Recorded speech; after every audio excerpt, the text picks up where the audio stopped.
أنزلنا عليك القرآن لتشقى إلا تذكرة لمن يخشى. Ya Rasulullah, Thauban telah meninggal ya Rasulullah. Lalu Rasul sallallahu alaihi wasallam sedih mendengar Thauban telah meninggal dunia. Lalu Rasul sallallahu alaihi wasallam bertanya kepada istrinya, apakah ada pesan-pesan terakhir yang disampaikan Thauban? Lalu kata istrinya, ya Rasulullah, Thauban tidak menyampaikan apapun kecuali Thauban menyampaikan kalimat-kalimat yang tidak saya pahami. Ada 3 kalimat yang Thauban sampaikan ya Rasulullah. Lalu Rasul sallallahu alaihi wasallam bertanya kepada istrinya, apa 3 kalimat tersebut? Assalamualaikum warahmatullahi wabarakatuh. Alhamdulillah rabbil alamin, wa bihi nasta'in ala umurid dunya waddin, wassalatu wassalamu ala asyrafil anbiya wal mursalin sayyidina wa maulana Muhammadin sallallahu alaihi wa ala alihi wa sahbihi wa sallam ajma'in. Allahumma salli wa sallim ala sayyidina Muhammadin al-fatih lima ughliq wal khatimi lima sabaq nasiril haq bil haq wal hadi ila siratikal mustaqim wa ala alihi wa sahbihi haqqa qadrihi wa miqdarihi al-azim. Rabbi shrah li sadri wa yassir li amri wahlul 'uqdatam min lisani yafqahu qawli wasaddid fil lisani wahdi qalbi bijahin nabi was sahabah wal ali. Subhanaka la ilma lana illa ma 'allamtana innaka antal alimul hakim wa tub 'alaina innaka antat tawwabur rahim. Amma ba'd. Sahabat Manfa yang dimuliakan oleh Allah Subhanahu wa taala, berjumpa lagi bersama kami dalam program acara Sri Kayo, cerita sahabat Rasulullah sallallahu alaihi wasallam yang disponsori oleh Pempek Pelamboyan cabang Asgab. Dulu dikisahkan ada sahabat yang bernama Thauban ibn Bujdud atau Thauban ibn Bujdad. Ini Thauban dulunya adalah budak yang dibeli oleh Rasul sallallahu alaihi wasallam, kemudian dimerdekakan oleh Rasul sallallahu alaihi wasallam dan dijadikan sebagai pelayan Rasulullah sallallahu alaihi wasallam yang tiap harinya bertemu dengan Rasulullah sallallahu alaihi wasallam. Thauban ini sering berjamaah, salat berjamaah kepada Rasul sallallahu alaihi wasallam, dan ia memilih tempat di pojok kanan yang ia yakini tempat tersebut tidak mengganggu orang dan tidak diganggu oleh orang. Dan para sahabat lainnya telah mengetahui bahwa itu adalah tempat Thauban. Begitupun Rasulullah sallallahu alaihi wasallam juga telah hafal tempat yang telah dipilih oleh Thauban untuk salat berjamaah mengikuti Rasulullah sallallahu alaihi wasallam. Suatu hari Thauban dilihat oleh Rasul sallallahu alaihi wasallam, mukanya amat pucat dan badannya hampir melayang, kurus. Lalu Rasul sallallahu alaihi wasallam bertanya kepada Thauban, "Ma ghayyara launuk ya Thauban?" Apa yang membuatmu pucat wahai Thauban? Apa yang membuatmu kurus wahai Thauban? Lalu Thauban menjawab, "Ma bi maradun wala waja' illa anni idza lam araka istauhashtu wahsyatan syadidatan hatta alqaq." Lalu Thauban tadi menjawab, "Ya Rasulullah, ma bi marad wala waja', aku tidak merasakan sakit, illa anni idza lam araka, kecuali apabila aku tidak melihatmu, istauhashtu wahsyatan syadidatan, maka aku merasa rindu dengan sangat rindu, hatta alqaka, sampai aku berjumpa kepadamu wahai Rasulullah. Ketika malam hari aku berpikir, apakah nanti di siang harinya aku bertemu denganmu wahai Rasulullah? Dan ketika siang hari aku terpikir, apakah nanti malam harinya aku bertemu kepadamu wahai Rasulullah? Itulah yang membuatku kurus, itulah yang membuatku tidak nafsu makan, tidak nafsu minum, sampai aku bergadang, ya Rasulullah sallallahu alaihi wasallam. Seandainya kalau Allah Subhanahu wa taala tentukan aku ini masuk ke dalam surga, tentu surga yang Allah Subhanahu wa taala janjikan buatmu ya Rasulullah tentu lebih tinggi dibanding surga yang Allah Subhanahu wa taala janjikan buatku. Itu juga kalau masuk surga. Bagaimana kalau aku masuk neraka wahai Rasulullah? Tentu selamanya aku tidak dapat melihatmu wahai Rasulullah. Inilah yang membuat aku bingung. Inilah yang membuat aku kepikiran, yang membuat nafsu tidak makan, tidak mau minum dan tidak mau tidur. Lalu Allah Subhanahu wa taala mewahyukan kepada baginda Nabi besar Nabi Muhammad sallallahu alaihi wasallam di dalam surah An-Nisa ayat 69. Wa may yuti'illaha war rasul fa ulaika ma'al ladzina an'ama Allahu 'alaihim minan nabiyyin wasiddiqin wasyuhada'i wassalihin. Dan siapa saja, kata Allah Subhanahu wa taala, yang taat kepada Allah dan taat kepada Rasul sallallahu alaihi wasallam, fa ulaika ma'al ladzina an'ama Allahu 'alaihim minan nabiyyin, maka mereka itu akan ditempatkan, akan diberi oleh Allah Subhanahu wa taala nikmat sebagaimana yang Allah Subhanahu wa taala janjikan surga. Itu selevel dengan para nabi, selevel para siddiqin, selevel dengan para syuhada, orang yang mati syahid dalam peperangan, dan selevel dengan orang-orang soleh. Ini Thauban mendengarkan wahyu yang diturunkan oleh Allah Subhanahu wa taala melalui lisan Rasul sallallahu alaihi wasallam, merasakan bahagia. Ma'asyiral hadirin, sahabat manfa yang dimuliakan oleh Allah Subhanahu wa taala. Sahabat Thauban yang amat begitu cinta kepada Rasul sallallahu alaihi wasallam, ketika akhir hayatnya, ketika Rasul sallallahu alaihi wasallam beserta para sahabatnya yang lain ingin melakukan salat subuh, ini Rasul sallallahu alaihi wasallam menunggu Thauban. Thauban belum datang.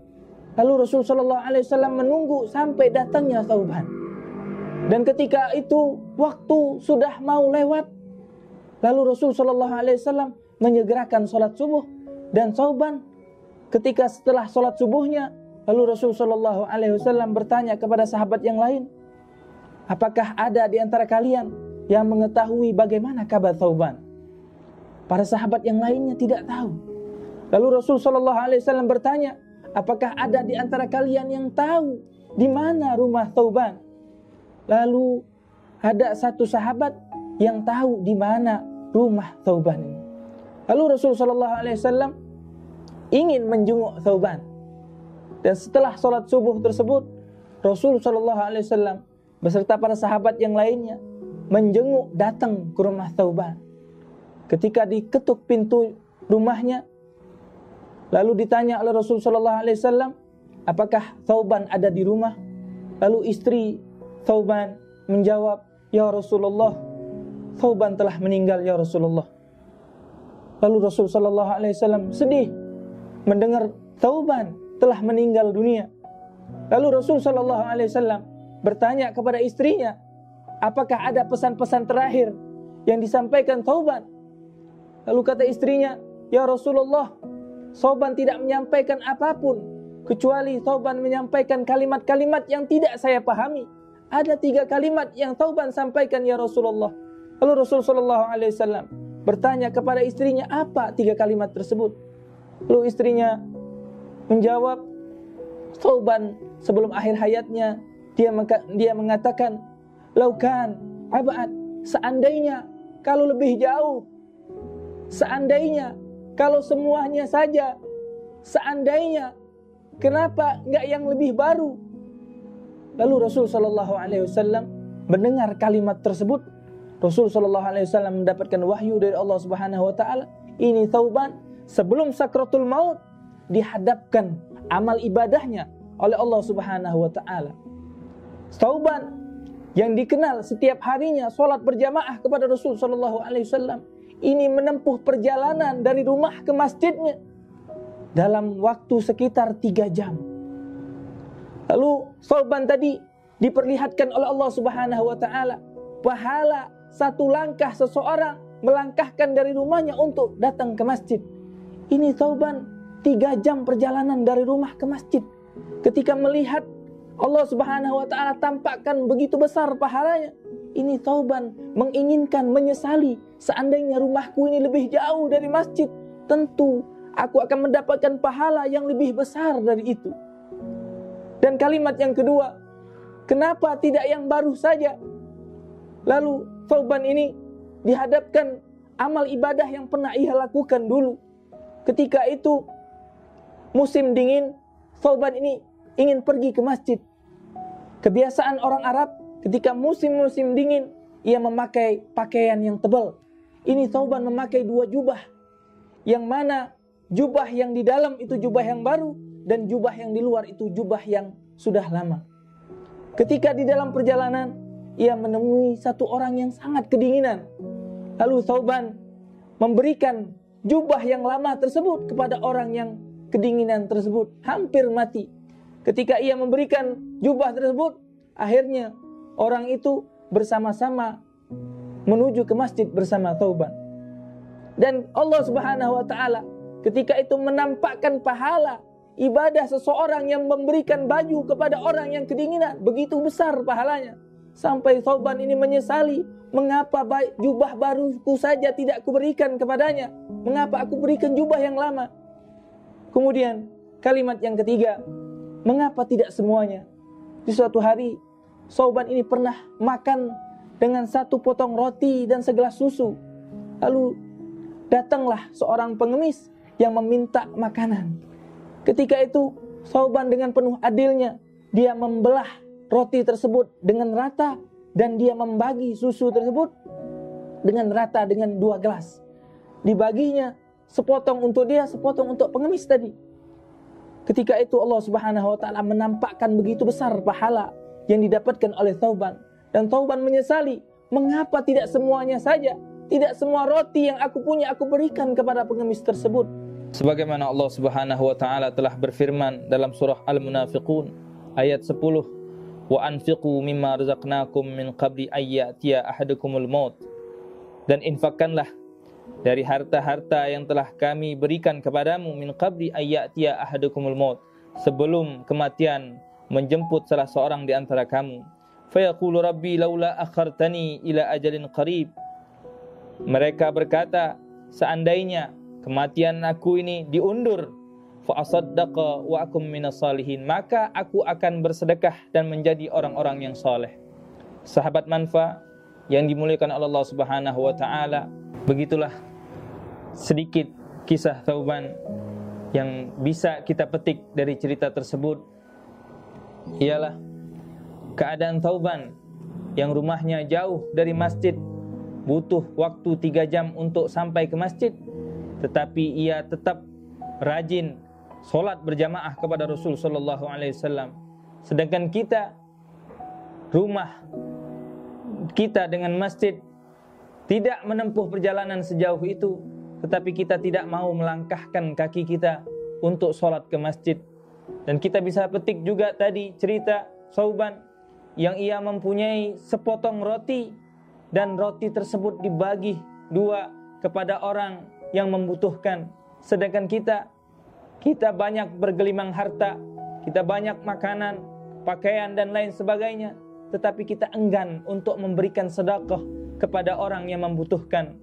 Dan tadi juga dipetik dari kisah Thauban yang mana ia memberikan bajunya untuk orang yang sedang kedinginan. Kita banyak mempunyai baju yang mungkin kita semuanya tidak pakai, tetapi kita enggan untuk memberikan saudara-saudara kita yang membutuhkan. Semuanya akan dihisab oleh Allah Subhanahu wa taala. Ma'asyiral hadirin, ad-dunya halaluha hisab wa haramuha iqab. Dunia itu halalnya akan dihisab oleh Allah Subhanahu wa taala, dan haramnya akan mendapatkan siksaan dari Allah Subhanahu wa taala. Wabillahi taufik wal hidayah. Assalamualaikum warahmatullahi wabarakatuh.